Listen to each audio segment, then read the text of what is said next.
Hi, this is pilleater. I'd like to discuss the science of conversation. Is it a game?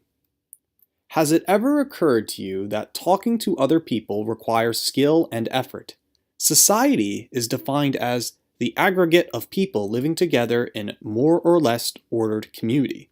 Social is defined as relating to society or its organization, or even relating to or designed for activities in which people meet each other for pleasure, or call it just the social life. Meeting new people requires some kind of skill and effort in order to create a lasting one. Otherwise, you're just shooting the breeze. Rouge goes as far to manipulate women in his book Game. Is seduction itself a game? Therefore, talking to people, in a group or one-on-one, is like a game. It could be the reason why relationships are so poor today. Picture a group of people talking around a table, or people on Skype talking over the internet using the Roll20 system to play Dungeons & Dragons. Both are having conversations, and both is kind of like a game. Rules or without rules. We meet people on Discord. Discord is a free voice and text chat for gamers. It is a tool used to play other video games while talking to the other players online. However, it has since reached out to other social activities like YouTube politics and meetups. But the most important aspect of Discord is the voice chat, since strangers and friends can all simultaneously meet and chat in cyber congregation. This requires no effort to do in real life, but requires some skill to talk and listen. Voice rooms have a limit of how many people can talk all at once. At a certain number limit, voices break down into chaotic noise violence. Like playing a board game, people are centered around a table, sharing ideals, feelings, personal things to each other, just like a transaction. And the more people you have, the more it will break down.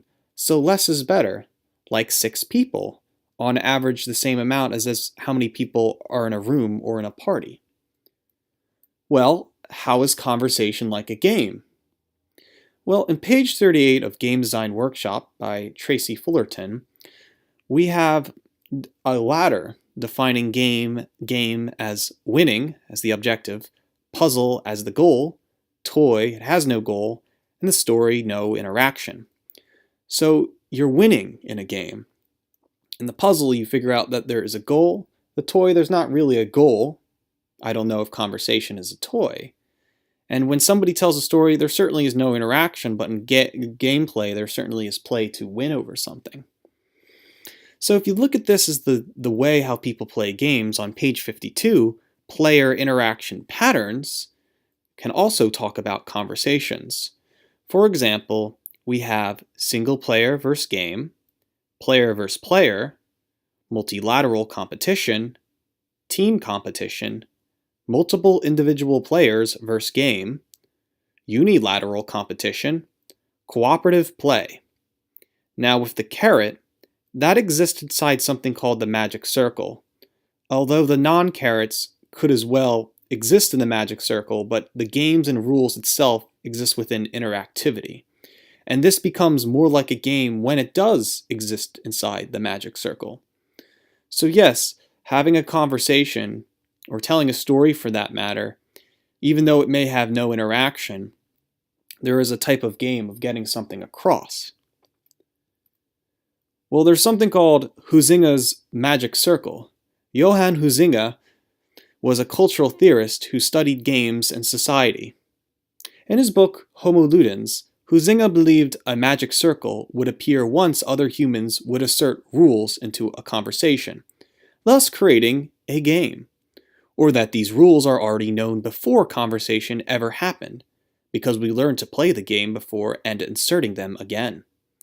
The conversation is broken when someone leaves the circle, or that no new person can join the circle unless he knows the rules and puts in the effort to join in. A simple understanding of Huizinga's concept could save mentally ill and broken families from becoming more retarded and self-destructive, because they never got along in the first place. But a lot has to do with human intelligence and IQ. That is, a fair game has to have fair people, and stupid people and fair people just don't add up. You have to be intelligent in order to have a conversation. Most people just leave the game, or they do something different.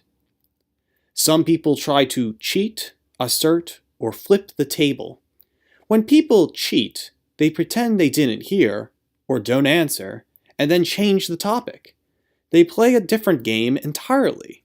Think of YouTube intellects like the distributist, who can talk nothing about anti-SJWism, reactionary, and Christianity, and talks in a computer-like language. He's creating a new game, quote unquote.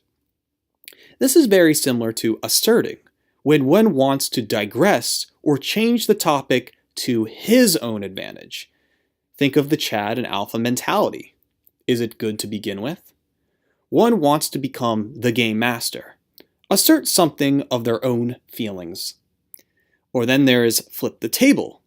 It is something being triggered by a so-called offensive remark, or that the player breaks down and doesn't want to continue playing the game. People do this all the time, since they themselves are too selfish to play new games. See the book How to Play Games with Words by Roy Harris, as he talks about De Saussure and Ludwig Wittgenstein about language games. But these three categories, cheat, assert, or flip the table, happens all the time when people don't understand games, and it really has something to do with the self. Antisocial behavior is created by poor referees and players. The referees, who read the rules, do a poor job at it. Just think of Chad and Stacy's. And cultures constantly conflict with one another. We are in a society where extreme individualism is worshipped over anything else. The referee, by the way, is a nice way of saying of the game master, those who start conversations, and the player is that who's playing the game master's game. Again, think Dungeons & Dragons with a rule called the Dungeon Master. Players figure out the rules on their own, but conflict with other people who supposedly read the right way to play the rules. Antisocial people, or poor communicators, that they're so called, or might be called players in last place. Their skill can be improved in a new game, but all the games are constantly won by good players. So if we can only improve our skills by playing a game, but we keep losing against those who keep winning at conversations, driving people away from normative conversations, or even understanding what is a conversation in the first place. In other words, we should know the rules before ever invented talking to one another. That's right, even invented talking to one another. This is true to deeper levels of understanding and intellectualism. Smart people are just better players. See Charles Murray, The Bell Curve, about IQ level and how people are different. So a lot of this really boils down to selfish players or people who have a different way of talking, whether they know the rules or not. But people are quite aware that conversation itself is like a board game in itself if they're on Discord, playing a game to only then talk to one another.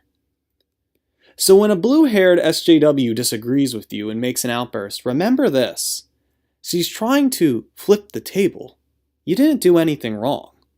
Being woke for her is like trying to make poor asserts or assertions. She has issues and is a poor player. She's antisocial. Let's remember as well, she's a Stacy and Normie. She cheated because she's too stupid for you or outright doesn't want you as a player. Never try to change the game. Be a good player even though the game master is a blue-haired cat lady.